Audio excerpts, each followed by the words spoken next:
პოლიციამ ბესიკის ქუჩა გადაკეტა და მიმდებარე ქუჩების გადაკეტა იძულებული გახდნენ აქციის მონაწილეები, რომ ჩამოსულიყვნენ რუსთაველის გამზირზე ჭიჭინაძის ქუჩიდან და ახლა კადრში განახებთ რა ხდება ჭიჭინაძის ქუჩაზე. დაკეტილი აქვს პოლიციას რუსთაველის მიმდებარე ტერიტორიის გასასვლელები.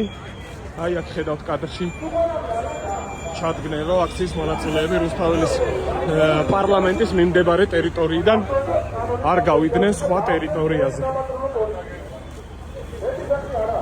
ხედავთ კადრში მიმდებარე ტერიტორია სრულად აქვს დაკეტილი საპოლიციო ძალებს.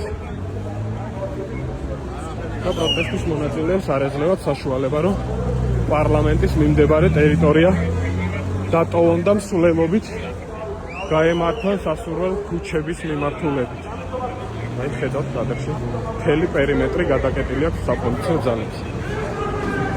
და პროტესტის მონაწილეები არიან აქ პარლამენტის გვერდზე ჭიჭინაძის ქუჩაზე.